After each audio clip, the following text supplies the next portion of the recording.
ఇక మరొక అంశం చూసినట్లయితే బిజినెస్ లో పెట్టుబడి పెడితే వడ్డీ లాభాలు ఇస్తామంటూ మోసం చేసిన నందిగం ధర్మరాజును గుంటూరు జిల్లా పోలీసులు అరెస్ట్ చేసినట్టు తెలుస్తోంది. కోర్టు అతనికి 6 నెలలు జైలు శిక్ష, 10,000 రూపాయలు జరిమానా విధించింది. ఇక ధర్మరాజు అతని భార్య రాణి 2009లో ఏలూరు జిల్లా తడికలపూడిలో హర్షిత స్కూల్ ను స్థాపించారు. దీనికోసం పెట్టుబడికి 5% లాభం, వడ్డీ ఇస్తామంటూ పలువురిని నమ్మించి డబ్బులు వసూలు చేశారు.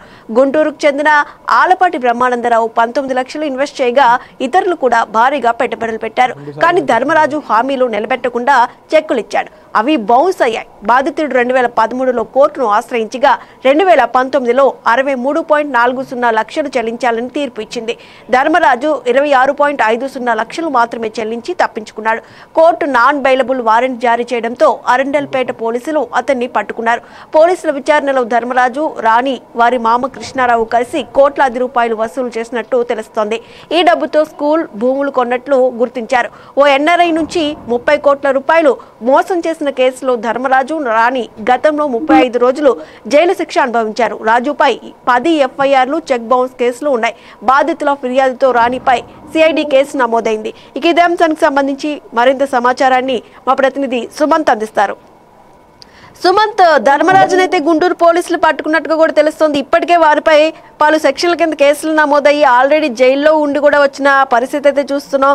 మరి ఈ నేపథ్యంలో ఈ కేసుకు సంబంధించి డీటెయిల్స్ ఏంటి? సుష్మా, గుంటూరులో అరండల్పేట పోలీసు అయితే ఉన్నారో ధర్మరాజుని అరెస్ట్ చేయడం జరిగింది. ఒక మాటకి కేసు సుమారు 2013లో కోర్టుకు వెళ్ళింది. ఈ ఘటన జరిగి 2009 ఇప్పటికీ కూడా అనేకమైన సంవత్సరాలు పూర్తి వస్తున్నాయి.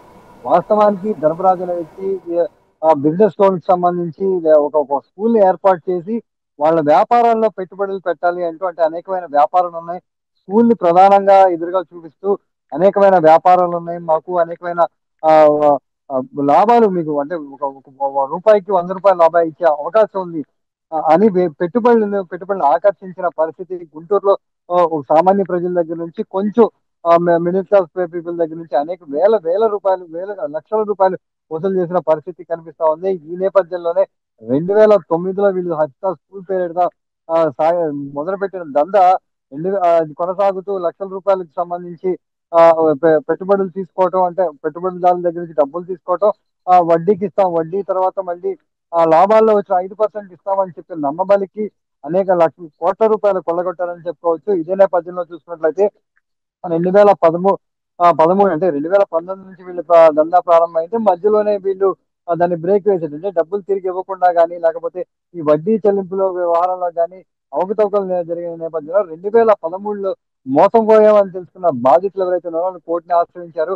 ఇదే నేపథ్యంలో అప్పుడు కోర్టు వీళ్ళకి జరిమానా విధించింది, నష్టపరిహారం చెల్లించవలసిందిగా కోరింది. అయితే 63 లక్షలకి గాను 23 లక్షలు చెల్లించి మిగతా డబ్బులు చెల్లించకుండా తిరుగుతున్న నేపథ్యంలో మరొకసారి కోర్టును ఆశ్రయించడం జరిగింది. అంటే భార్య భర్తలు ఇద్దరు కూడా కేటుగాళ్లే అనమాట. ఈ కేటుగాళ్లు అన్న విషయం తర్వాత బయటపడింది. తర్వాత ఎవరైతే అరెస్ట్ వారెంట్ సంబంధించిన నేపథ్యంలో పోలీసు విచారణలో తెలియదంటే గతంలో కూడా తెలంగాణలో వీళ్ళపై అనేకమైన కేసులు కూడా నమోదైనట్టు తెలుస్తుంది. ఇద్దరు భార్య భర్తలు ఇద్దరు మీద కూడా, అంటే రాణి మరియు ధర్మరాజు ఇద్దరి మీద కూడా చెక్ బౌన్స్ కేసులు, ఎఫ్ఐఆర్లు కూడా ఉన్న తెలుస్తుంది. అంతేకాకుండా ఎన్ఆర్ఐ దగ్గర నుంచి ఇదే పెట్టుబడి డ్రామా వాడుతూ 30 కోట్లకు పైగా డబ్బులు వసూలు చేశారని తెలిసింది. అయితే ఈ డ్రామా అంతా, ఈ యాక్షన్ అంతా నిన్నటితో క్లోజ్ అయినట్టే చెప్పుకోవచ్చు. ఎందుకంటే పారిపోయి తిరుగుతూ, అంటే డబ్బులు కోర్టు ఇచ్చే ఆదేశం ఇచ్చింది, కోర్టు ధిక్కారణ